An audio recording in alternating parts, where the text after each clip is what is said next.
ഇനി നമുക്ക് നല്ലൊരു വെണ്ടയ്ക്ക മെഴുക്ക് പുരട്ടി ഉണ്ടാക്കാം. അപ്പോൾ കുഴഞ്ഞു പോകാതെയും ആ വഴുവഴുപ്പൊന്നും ഇല്ലാതിരിക്കാനായിട്ട് ഇതുപോലെ ചെയ്താൽ മതി കേട്ടോ.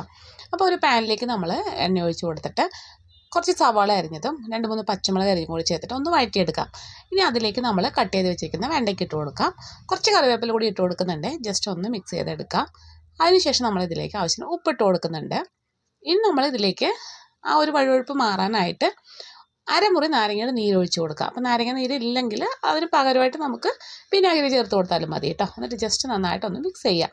എന്നിട്ട് കുറച്ച് സമയം ഇതുപോലെ ഒന്ന് അടച്ച് വയ്ക്കാം. കുറച്ച് നേരം കഴിഞ്ഞ് നമുക്കിതൊന്ന് തുറന്നിട്ട് നന്നായിട്ടൊന്ന് ഇളക്കി കൊടുക്കാം. ഇനി നമ്മളിതിലേക്ക് ഒരു 1/4 സ്പൂൺ മഞ്ഞൾപ്പൊടി ചേർക്കുന്നുണ്ട്. അതുപോലെ തന്നെ 1/2 സ്പൂൺ മുളക് പൊടി ചേർക്കുന്നുണ്ട്. അപ്പോൾ എല്ലാം കൂടി നന്നായിട്ട് മിക്സ് ചെയ്ത് കൊടുത്തതിന് ശേഷം നമ്മൾ കുറച്ച് സമയം കൂടി ഇതൊന്ന് അടച്ച് വെച്ച് കഴിഞ്ഞാൽ നല്ല ടേസ്റ്റി ആയിട്ടുള്ള നമ്മുടെ വെണ്ടയ്ക്ക മെഴുക്ക് പുരട്ടി റെഡിയാവും.